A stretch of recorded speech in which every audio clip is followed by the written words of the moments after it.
In this video, 5 entrepreneurs will get a chance to pitch their business in front of some of the top VCs in Thailand for an opportunity to win investments, mentorship, and full package marketing that will reach 10 million people internationally for their business. Welcome to Thaiger Cage.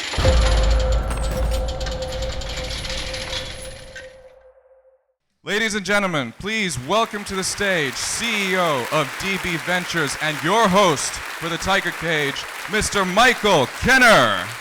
Hello everyone, and welcome to the prequel of the Thailand Tourism Forum. So basically, this is effectively the warm-up act. So what is the Thaiger Cage? So the Thaiger Cage is behind Thailand's largest media company called the Thaiger. And basically, this is a startup pitch competition for startups that are in Thailand and also in Southeast Asia that cross both the hospitality and tourism verticals.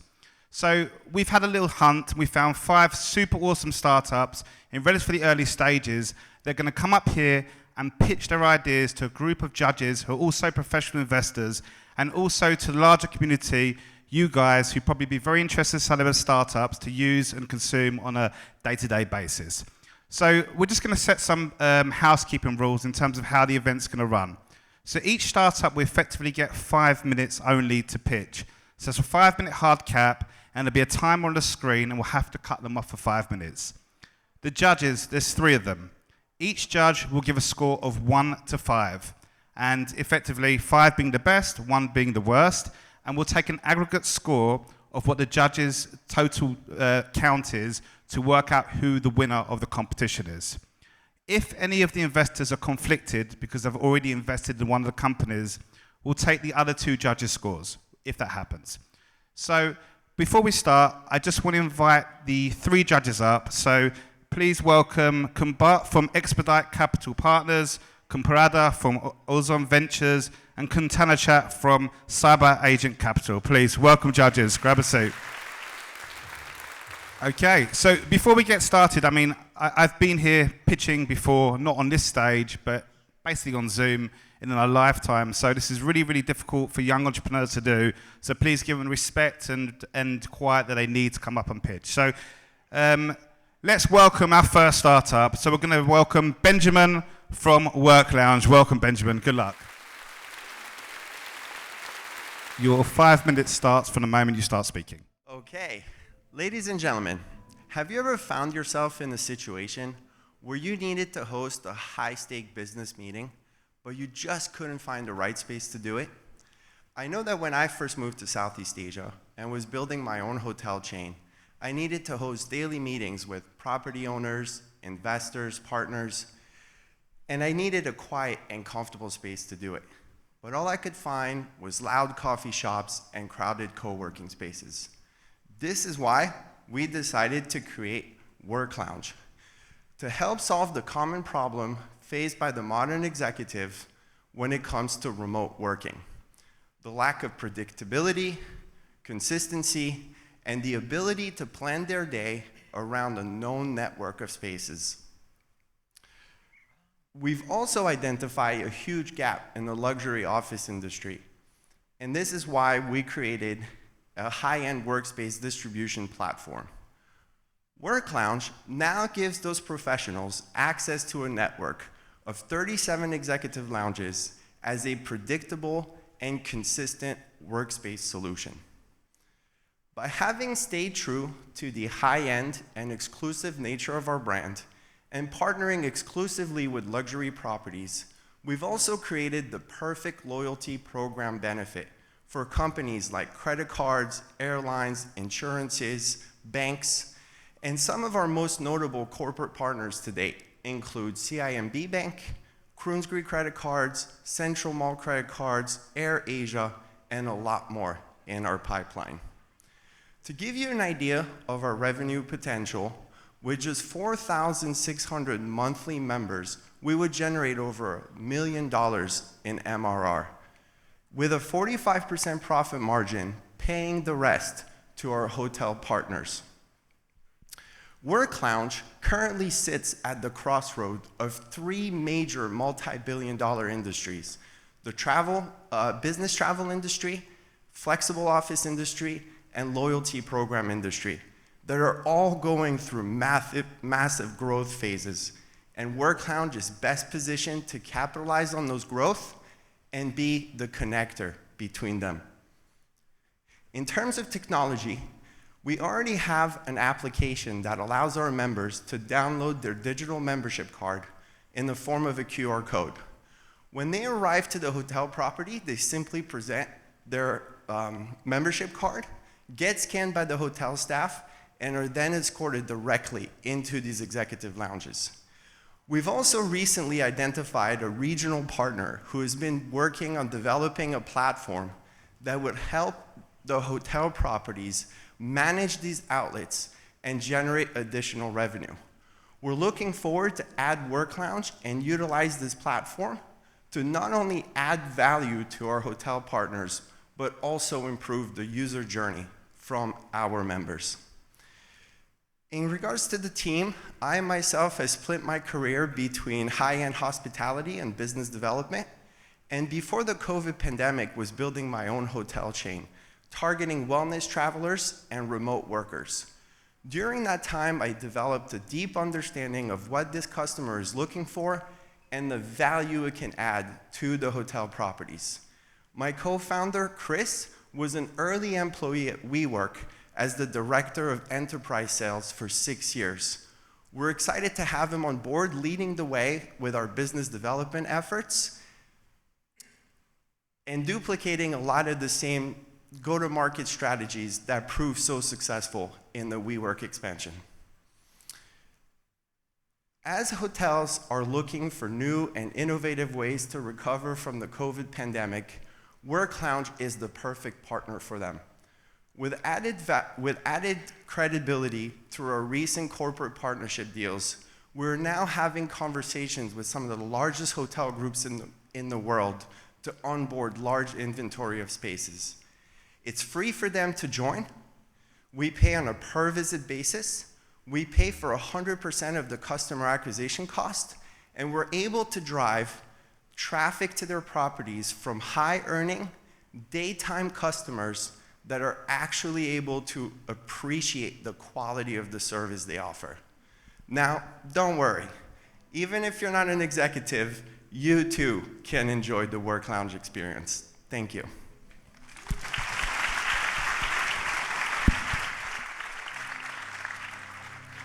Thanks, Ben. Ben, we can't do Q&A, we just have to give some feedback. So I think I've seen your presentation, I think 2 or 3 times now. For me, the biggest challenge remains not the finding the supply side, so hotels and lounges. I mean, there definitely is some unused assets there. I think the big challenge will continue to be to find consumers. Yeah. So that's just my feedback. Thank you. All right. I feel like it's good that you get to utilize like the assets that maybe are not fully utilized. But since we cannot ask questions, like I'm still unsure about like the target customers and also the business model. But yeah, I think it's a great start. So my personal concern is very similar to that of Kun Mamio, because we don't get to ask questions. I apologize on that, but I would, be really keen to know about the splits between those remote workers and travelers, because I think the business that you're trying to do is great in the sense that you're trying to utilize the underutilized assets that Kun Mamio just mentioned. Yeah. At the same time, to be able to tackle travelers sectors and the remote workers demographics, I think, are a little bit, challenging to do both at the same time. And I think, the consumers' behavior in Southeast Asia, I'm not sure whether it, kind of crosses that path or not, but very interesting business model. Thank you. Okay. Right. Sorry, you've got 1 minute 30, so you can respond, yep. Okay, fantastic. Okay, so in terms of the customer profile, most of the customers that we're targeting is going to be from the local business community, people that are living within a 5-mile radius of these hotels. In regards to the customer acquisition, when we're working with credit cards, hopefully more and more luxurious, let's say American Express, for example, these are going to be people that have already qualified for these credit cards and are a certain customer profile. So these are the people that we're going to be targeting. So today, with more and more hybrid work responsibilities, we're targeting people that are in the local business community looking to be able to intertwine a 5-star hotel experience with their workday. Yeah. Thank you. Awesome. Thank you, Benjamin. Great pitch. So before Benjamin goes, I need the judges. Basically, the easiest way is put your hand up, 1 to 5, each judge, aggregate score, and that'll be your total count. So, yeah, we're going to do it now. Drum roll, please. I'm going to give you a 4. Thank you. Yeah. 3.5. Thank you. Solid 3.5. Thank you. Cool. Great, Benjamin. So that's 11 out of 15. Great job, Benjamin. Well done. Thank you very much. Awesome. Please welcome Bulent from BU Agency 360. Welcome.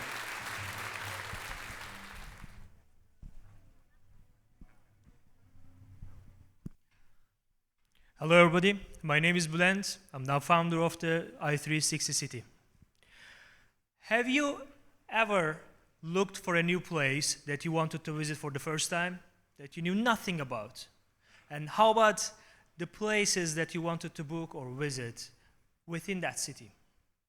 And raise your hand. How many times you have been mistaken with your own choices that you have made very hardly? Have you ever? All right. The problem we are facing nowadays is that we have so many locations, so many websites that we have to consume the information from as a consumer, and also many places to present your own business on internet. But what if we put all of these together in one place, in an interactive platform that people cannot leave their eyes off? This is where we come in. We have created 360 tour of cities. We put everything together in one place in an interactive platform that you can look around without any limitations, read about the location, and even go inside the businesses. Within the businesses, you can see their spaces, you can read about them, watch their videos without leaving this one platform. And in here, you can also make your booking and possibly even just call them directly. We call this one link for everything. This is a platform that utilizes virtual tour technology and putting all the information in one place and give you all the options that you need. On this platform, we keep in mind all the businesses there is, which needs new customers coming in. Especially in our location where I'm from, in Phuket, we have so many people coming and not knowing anything about the location. And so if they visit our tour, they can basically see everything, specifically in the real estate platforms, including the brochures, PDFs. They can even visit the websites of the restaurants of any businesses within the space without leaving the tour. In Thailand, we have over 30,000 businesses that are presenting their spaces in these platforms, such as TripAdvisor, Booking.com, or by their website. And all these places are, maybe some of them, they are using virtual tour technology, but the way that it is working right now is that they are scattered around the internet, that you have to go on their website and try to find where it is and try to use it. And this is what we do in our i360 City. We put all of these, I'm sorry, there you go. Okay, and this is the problem where it comes with our all competition. In i360 City, we put all of these things together. Without you leaving the platform, you can integrate all your business asset in one place. Photos, brochures, links, websites, your description, everything is going to be in one place with the interface that is specific to your business. So when somebody visits your business, they will not leave without doing any booking or purchasing or maybe calling you. We have been working on this project since January 2021, and we have created Phuket Virtual Tour, Koh Samui Virtual Tour, and Krabi Virtual Tour so far. And we are aiming to complete 10 city virtual tours in entire Thailand, entire country. And so far, our page views have risen from a couple of thousands by 2021 to 50,000 in 2022. And so far, in 2023, we have reached over 15,000 visitors in 2 weeks. And in our future efforts, we can see that there are more than 150 million users per month in 2022 visiting TripAdvisor and Google Maps, trying to explore a place, try to understand their offer.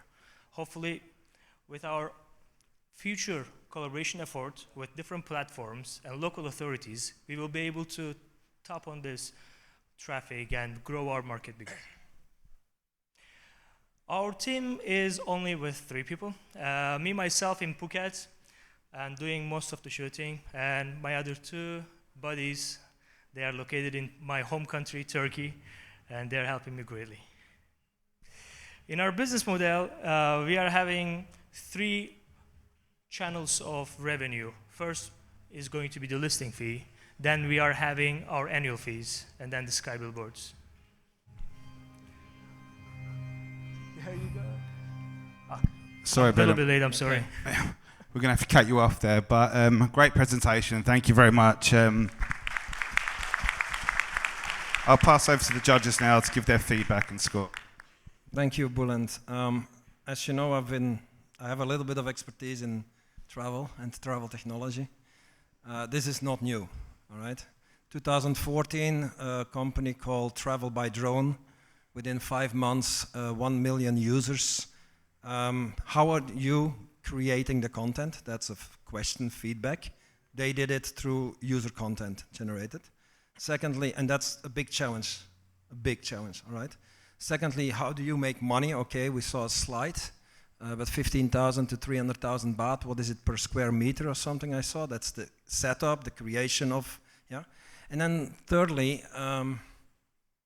I quite am 100% convinced, but let's say 95% convinced that one thing hasn't changed. This does convert very badly. Agoda, Expedia, Ctrip, and all the likes are not interested in this. So you need to find somewhere else to make money. And I think if you look at what your customers are, tourism organization, etc., that's where your money lies. All right, yeah, to add on Bart's comment, I think like with the difficulty in conversion, so I think it's gonna lead to the difficulty in scalability as well. So yeah, I think that's the main concern. But yeah, I think like it, with the technology and the product that you have, I think like there are still many ways to utilize, you know, like the make the business out of it, so yeah. Right. Very similar comments, because I think we chat briefly downstairs about, you know, seeing things that probably didn't work then, and some of those start to really work now, but some of those also still, you know, you see nobody's doing it, and you got to ask yourself why. And I think, you know, the answer to this question is basically that it might not be the factor that help drives conversion that significantly. So it's very cool to see, you know, if I were one of the users, I think to be in a platform like this is very cool. But at the same time, from a business standpoint, I think it's just a little bit challenging to be convinced myself that these, you know, killer feature that you're trying to do really helps drive conversion. Thank you. Thank you very much. So if we could just get the scores, because I guess we're... 3.5. Thank you. 3. And 2.5. Thank you very much. So everyone Thank give you a very round much. of applause for Bulent. Let his floor down.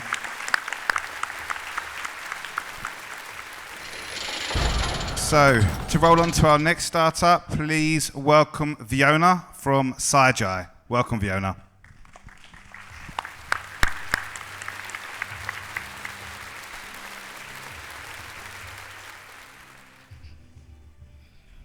Good afternoon, everyone. It's super honored to stand here today and tell you a story about my aunt, Huang. It's a sweet lady you see here on the screen, sorry. She's 45 years old, and for the past 20 years, she dedicated her time to her family and raising her son. So now that her son is in high school, She finally has some time to do some extra work and still being able to take care of her family at the same time. But with a middle school education, just to find a job alone is already a challenge enough. Not to even mention with a flexible work schedule. In Thailand alone, there are 46 million people facing this issue. They only have up to secondary level education. They may even looking for a job, available for work, but the opportunities are just so limited.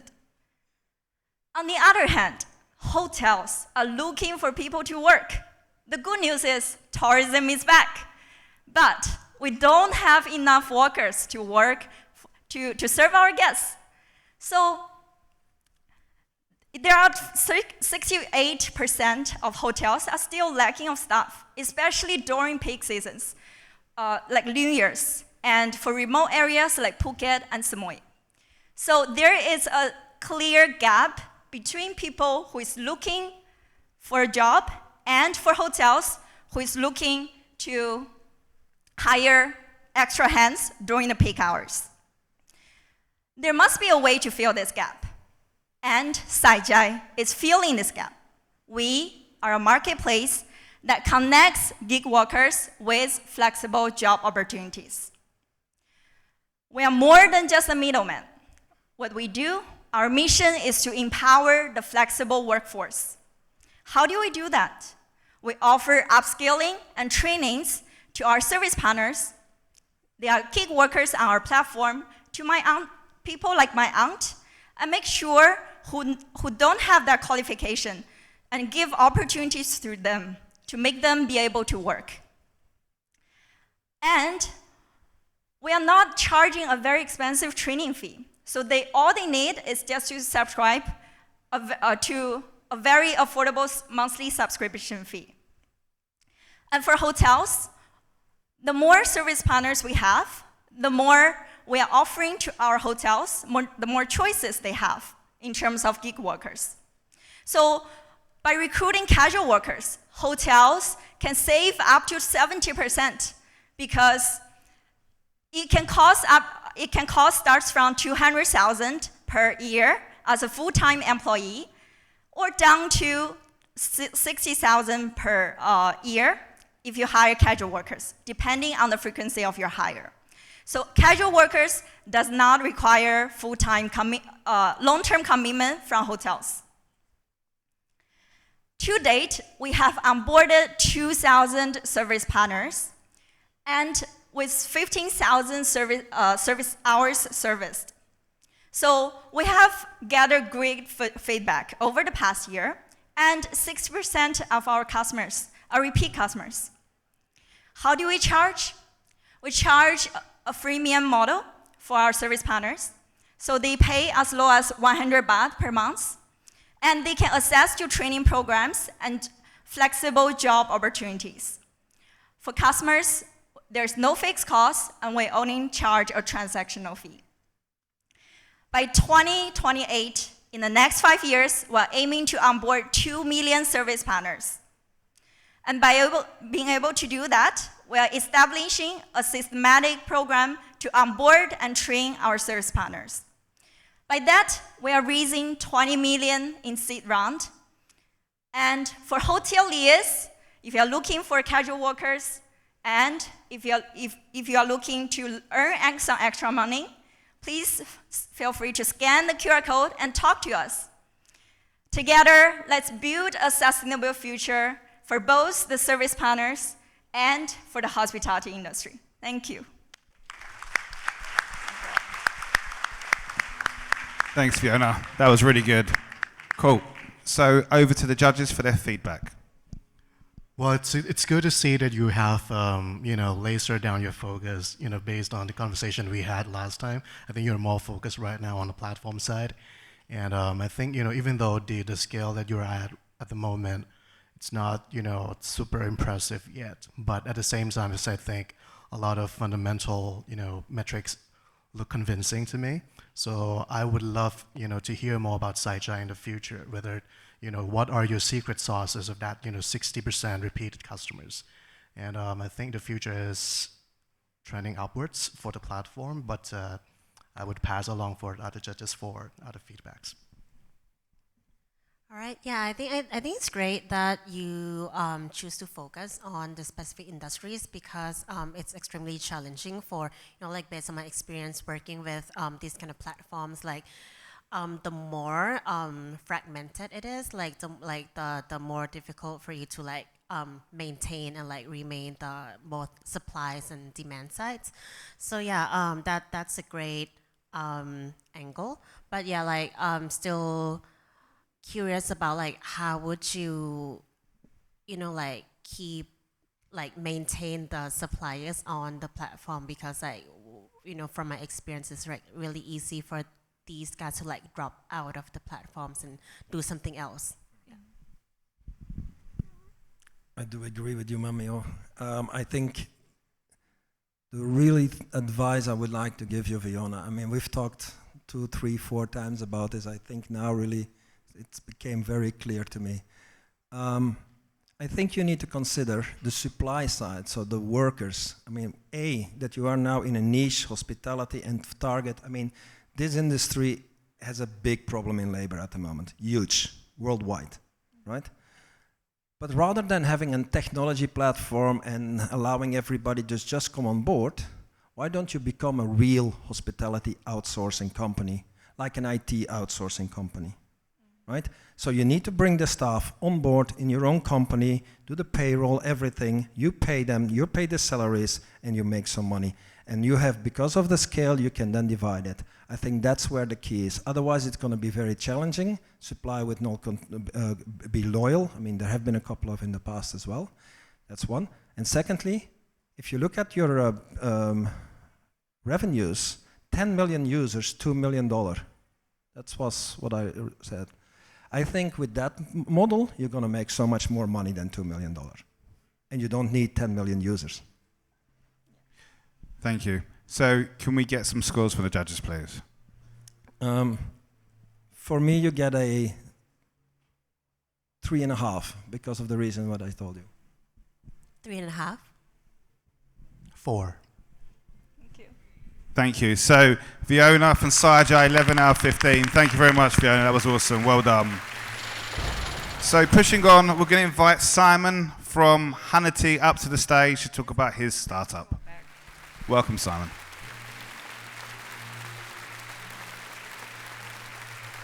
Hi, everyone. I'm Simon. I'm the co-founder of Huneety, and we are Southeast Asia hiring platform for talent shortage. We know you have a hard time to recruit talent, and it will only get worse in the next 10 years. This is due to the skill shortage in Southeast Asia, which means that employers are fighting for the same talent pool. And Thailand is no exception to that. The Thai hospitality sector is the most impacted this year.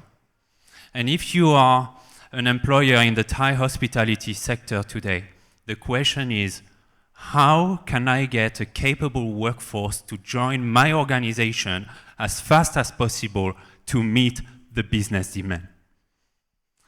But the reality is that candidates have moved across industries since the pandemic, even more so.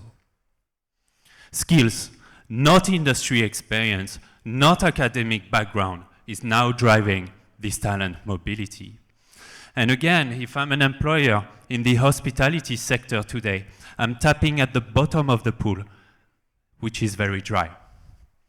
So at Huneety, we help you find other alternatives, and we help you find a capable workforce outside from your current industry. We are building Southeast Asia talent platform where employers can quickly access new talent pools of pre-qualified candidates based on skills and behaviors. This is our approach for fast candidate sourcing. So we use skills assessments to expand the talent pool, and we match the talent supply with the requirements of employers. Our unique value proposition for candidates is to apply only one time to receive multiple job opportunities, and also to receive upskilling opportunities directly in the platform. And for HR and recruiters, we give them a new talent pool, but a talent pool that is already pre-qualified with data points like skills, behavior assessments, as well as personality metrics about the candidate. We already have an MVP after first year of operation. Our platform is already localized in Thai, Bahasa, Vietnamese, as well as English. We have 14 paying customers and 1 million Thai baht revenue, recurring revenue. So we already have customers, and our customers are SMEs and MNCs in all industry sectors. They are actually in 7 different countries, which is offering us a big avenue of growth. And here's the best part. Existing tools in the market, they are not addressing the talent shortage. Our market is quite fragmented in HR tech. So there are job boards, and job boards provide a limited talent supply because they only focus on active candidates. And then there are hiring assessment platforms, and they act as a standalone platform, and they are not connected with the talent supply. And we also localize all of our content, which is a strategic advantage. We tap into a $7 billion USD market in the APAC region, and we target a 10% market share within the next 3 years. Our business model is SaaS, right? So we offer different subscription models, yearly subscriptions, monthly subscriptions to our customers. And all of our customers are trying us for free extensively before deciding to buy our solution. We also plan to release a system of candidate credits together with our talent marketplace. And this is a way for us to monetize our talent pool, create stickiness in our platform, and generate more value to the customers. HR Tech is our DNA, and Vianney and I have been part of Huneety since day one. We are 2 full-time co-founders. We have 10 years of experience here in Southeast Asia and Thailand. And here is what we bring to the table. On one side, tech expertise and product development expertise with Vianney as a CTO. And on the other hand, sales expertise as well as HR expertise with myself as CEO. So thank you very much for listening to me. We are open for fundraising round this year. This is quite early to us, and I would love to extend the discussion with you. Thank you very much.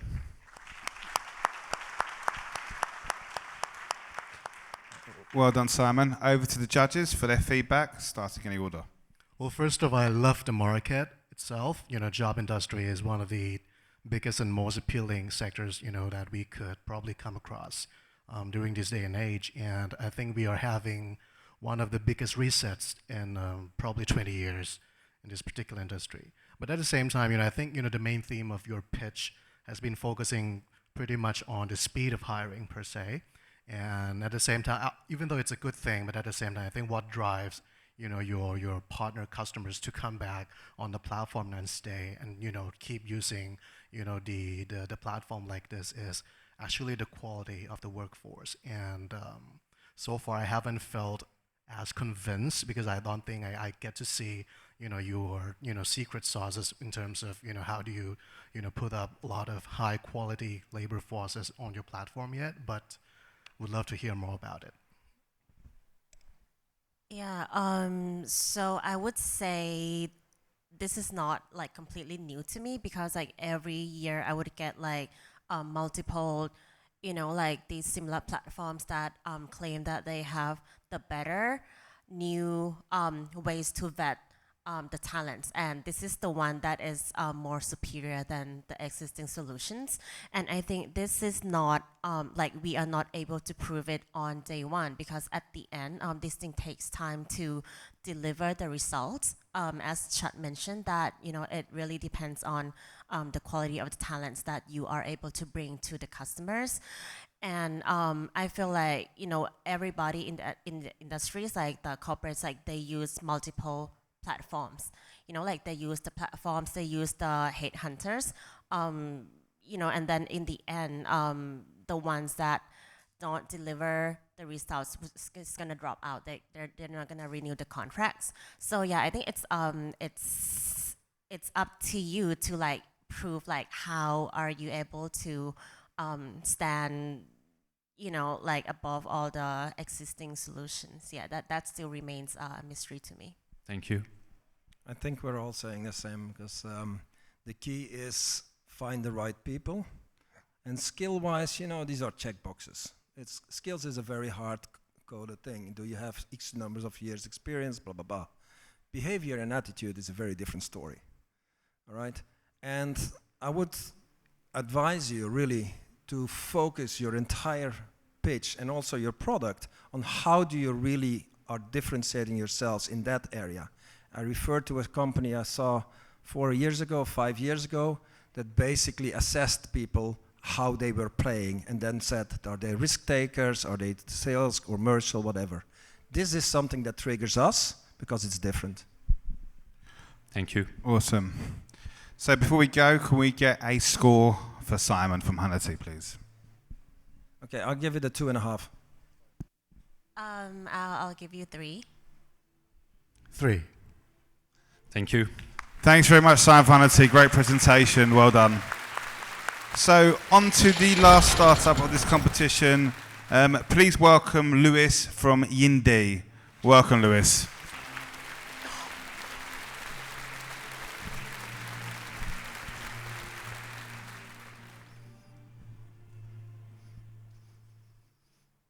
Hi everyone. Back in 2020, when COVID hit Thailand, I volunteered for a food charity that was redistributing food to people in need.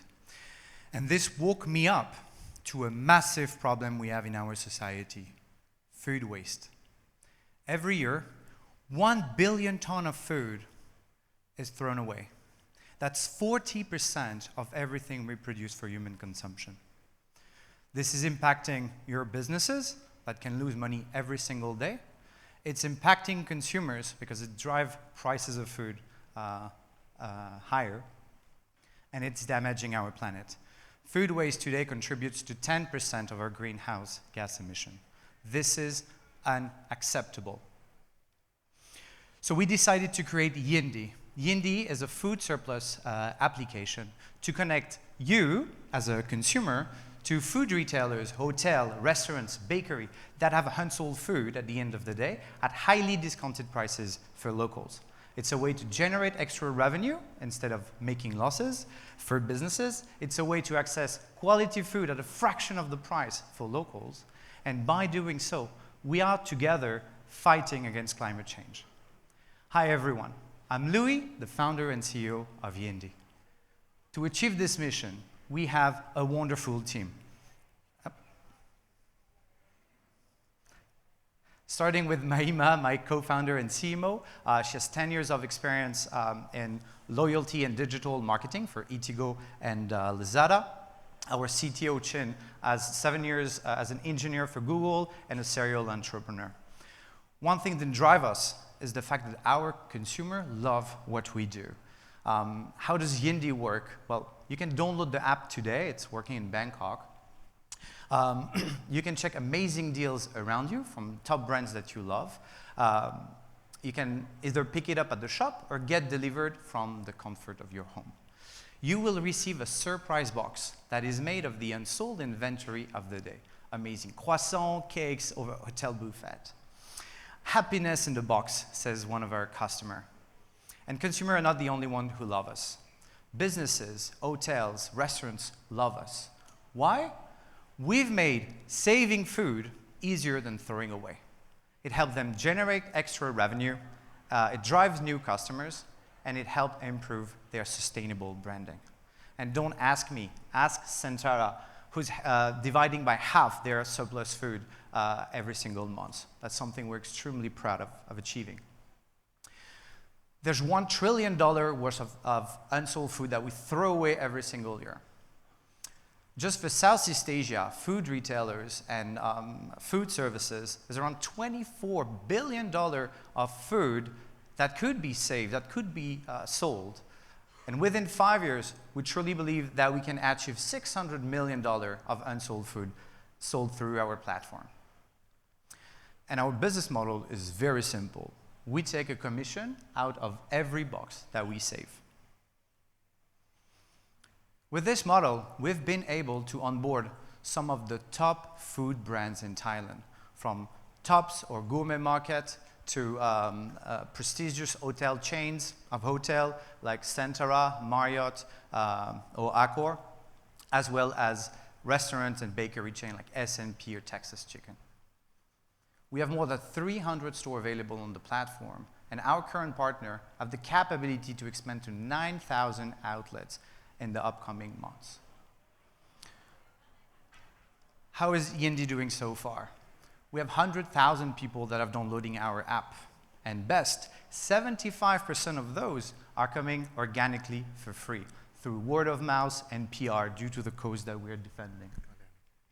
We've saved 30,000 meals from going to waste. That's 75,000 kilograms of CO2 that we offset.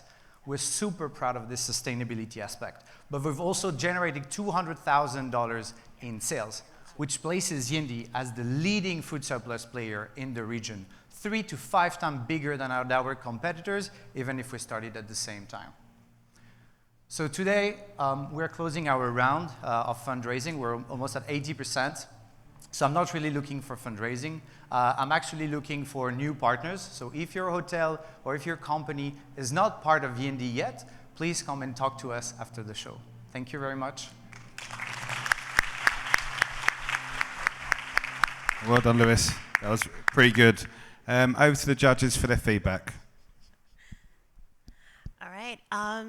So yeah, I think you are in the industries that is, in the sector that is very, very hot right now. Everybody cares about sustainability and to help, tackle with the food waste problem. That's what I love about Yindii, right? But I think the way that you target customers, that it's a surprise box. I think it's a good thing for the vendors, but it's not a very most preferable for the customers, because it's not like we want to order a surprise box every day, but it's good for the restaurants, of course, because they can that's the best way for them to unload their waste. So yeah, I think there should be maybe the alternative models that can cater more to the customers. Yes, I think the industry is really hot, just like Kunmame has mentioned, and I think we have seen from the survey as well that it starts to really affect the customers' decisions in terms of when they have to choose to buy from each and different platform. They now tend to choose something that would make them feel proud that they could affect the world positively, and Yindii is at the forefront of that movement, at least in Thailand, as I can see it. And apart from the surprise box issue that I also had, I think we discussed about that last time, because at the end of the day, I think customers would prefer to be able to select what they would eat. I mean, some of them would feel happy by the surprise, but I don't like surprises myself. I love something predictable, especially when it comes to food. And I think from the business standpoint, I think this event is good for Yindii in a sense that I think you can probably find a lot of service partners, a lot of hotels, because I think the supply side, and especially to be particular on that, there's exclusivity on the supply side will be what really help drives the traction of Yindii moving forward. Thank you. Thank you very much. So there's not much I can say about you because I already invested in you, right? So I'm gonna not give a quote or a scoring on this one, average it out, but Mamiao, did you try it? Did you test it out yourself? My team did. Your team did. Have you tried it? Your wife did. I think you want to try it again and be surprised because it's awesome. Okay, so for the two judges that are not conflicted in this one, can you please give us a score and we'll average yours out? Solid 4. I'll go with a 4 as well. 4. Awesome. Well done, Louis. Thank you very much. That was a really good presentation. Well done for Louis and Yindii. So before we announce the winner and we summarize this up, I just want to give the judges a big round of applause. It's super hard giving critical, honest feedback. Sometimes it's very challenging because they can only be critical, they can't ask questions. So please just give a round of applause for all the judges who was involved. Thank you. And if I could kindly ask all the guys and girls involved in the startups to come up one more time, just to give you guys a round of applause. It's super hard coming and presenting, so please welcome us to the stage, all the 5 companies. That's Benjamin from Worklounge, Bulent from BU Agency, Fiona from SAIJAI, Simon from Huneety, and Louis from Yindii. Well done. And if I can also invite Jay to come up and announce the winner and all the pictures to be taken as well. Yeah, and the judges are more than welcome to come up as well. Before we announce the winner, just let you know that I was a startup founder. I got rejected by every VC fund under the sun. I now employ 500 people, and I have one of the largest prop tech companies in the country in Southeast Asia. So keep going, push ahead, and well done, guys. Round of applause for all the startups, guys. Jay, over to you. Right, guys.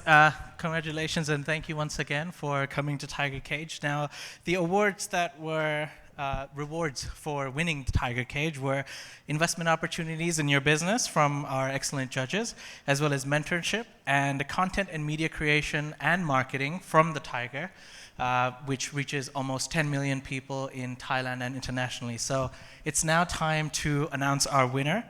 And our winner, please give a round of applause to Yindii. Thank you, everyone. Thank you to all the judges, and thank you, Michael Kenner. Ladies and gentlemen, thank you for joining us for the Thaiger Cage.